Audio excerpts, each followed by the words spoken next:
शौर्य रस स्तंभ। जाति व्यवस्था गुलाम बनाने की व्यवस्था है कि इनको तो भारत लोकतांत्रिक देश है, सेकुलर देश है,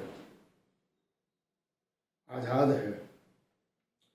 आज़ादी 1947 15 अगस्त को मिली, देश को मिली, लेकिन यहाँ के मूल निवासी आदिवासी एवं बहुजनों को कम से कम 3 से 4 हजार साल हो गए, अभी भी शारीरिक, मानसिक, आर्थिक एवं सामाजिक किसी भी तौर पर उन्हें आज़ादी नहीं मिली। मैं जाति व्यवस्था गुलाम बनाने की व्यवस्था के पार्ट 2 मैं इसलिए आज बता रहा हूँ, तो मैं गलत बात नहीं करता। अगर परमात्मा ने अगर जाति बनाई होती, ब्राह्मण, क्षत्रिय, वैश्य और शूद्र, तो किसी भी व्यक्ति को देख के पता पड़ जाता कि वो ब्राह्मण है, क्षत्रिय है, शूद्र है और वैश्य है। इसका मतलब है कि ईश्वर या परमात्मा ने जाति नहीं बनाई, जातियां बनाई मनुष्य ने।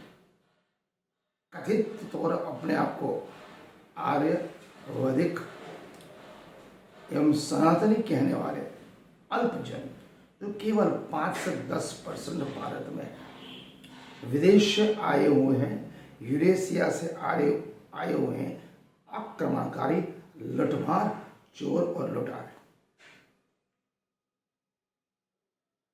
एक छोटा सा दृष्टांत मैं आपको देता हूं।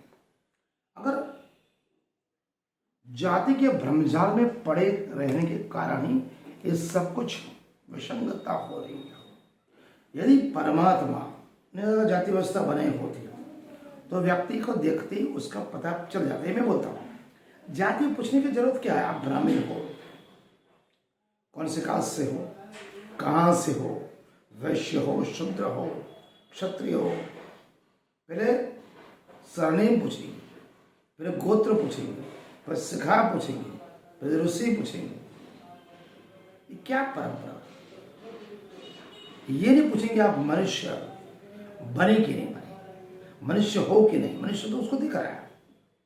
मनुष्य होने की परिभाषा ये है कि हर मानव मात्र एक समान, न उसके लिए कोई जात है न पात है, वहां पर कोई धर्म, पंथ और संप्रदाय कुछ भी नहीं चलता। इतना तार्किक और दलील तौर पर विचार करो कि अगर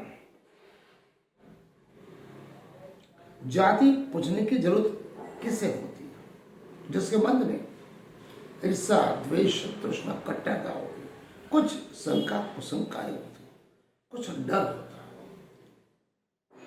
जिसे हम घोड़े को देखकर समझ जाते वो घोड़ा है, गाय को देखकर समझते हैं वो गाय है, गधे को देखते समझते हैं कि वो गधा ही है। अगर जाति मनुष्य की जरूरत है, मैं दोबारा रिपीट कर, अगर जाति ही, चाहे वो ब्राह्मण हो, क्षत्रिय, वैश्य, शूद्र, अगर जाति की जरूरत है तो समग्र दुनिया में होती, भारत में ही क्यों? इसलिए बनाई गई कि ताकि भारत के जो मूल निवासी बहुजन है, आदिवासी, अपनी सही पहचान भूल जाए और उनके गले में गलत पहचान को लटका के घूमते रहे। जब तक ऐसा चलता रहेगा, भारत के लोग, यहाँ के मूल निवासी बहुजन आदिवासी अपने ही जाति, अपने ही प्रकृति, अपने ही संस्कृति जो विदेशी बताते हैं उसी तरह से समझेंगे, उसी प्रकार चलेंगे, उसी प्रकार चले जाएंगे। क्योंकि विदेशी खुद के लोग सत्ता में बैठे रहेंगे और जिनका देश है वो हर बात के लिए इनके सामने भीख मांगेंगे, वो देखते रहेंगे। ये उनका षड्यंत्र है। इसलिए अल्पजन, ब्राह्मण, आर्य और वैदिक, सनातनी ने जाति और धर्म को हथियार बनाया। अल्पजन भी बहुत कम है। इस देश में प्रजातंत्र को सच्चे अर्थमों में उन्होंने कभी आने ही नहीं दिया। मुगल आए तो उनके साथ घुल मिल गए, बोले हम तो हिंदू नहीं, हम आर्य हैं। अंग्रेज के साथ घुल मिल गए, बोले हम सनातनी हैं। जाति के वो ब्रह्मास्त्र है, वो कार गुजरी है। 80 साल हुए भारत को आजाद हुए। कथित प्रजातंत्र आज तक प्रकट रूप में देश में आया ही नहीं। पिछले 70 साल से देश के जितने भी सर्वोच्च पद हैं, अपने आप को ऊंची जाति के कहे जाने वाले लोग ब्राह्मण, क्षत्रिय और वैश्य ने अपने पास रखे। पिछले कुछ 10 वर्ष में प्रचंड रूप से बढ़े। 70 साल में 60 साल तक तो एक ही जाति का वर्चस्व रहा, बड़े उच्च पद पर। इसकी जनसंख्या 3% से ज्यादा नहीं। सिर्फ 10 वर्षों में सारे भारत के लोग सिमट कर रहेगा। किसी भी व्यक्ति को 5 वर्ष की अवधि पूरी नहीं होती। जहां पर मैं मनमोहन सिंह मोदी जी की बात करता हूं, नरेंद्र मोदी की भी बात करता हूं, सत्ता में है, ये वो भी कठपुतले हैं। कंधे उनके जरूर है, लेकिन बंदूक किसी और की है। जो मनमोहन सिंह के ऊपर भी थी, आज नरेंद्र मोदी का कंधा तो नरेंद्र मोदी का है, लेकिन बंदूक किसी और की। जितना वो बोलता है उतना ही वो करता है। समझ लो कि पिंजरे में फंसा हुआ पोपट। देश का इतना अनर्थ, इतना सत्यानाश इस जाति रूपी ब्रह्मास्त्र ने किया। भारत का शासन भारत के संविधान के अनुसार चलना चाहिए, उसके नीति नियम सिद्धांत के अनुसार चलना चाहिए, किंतु अल्पजनों अपने ही पार्टी तंत्र बनाए और पार्टी तंत्र के माध्यम से सत्ता पर कब्जे किया।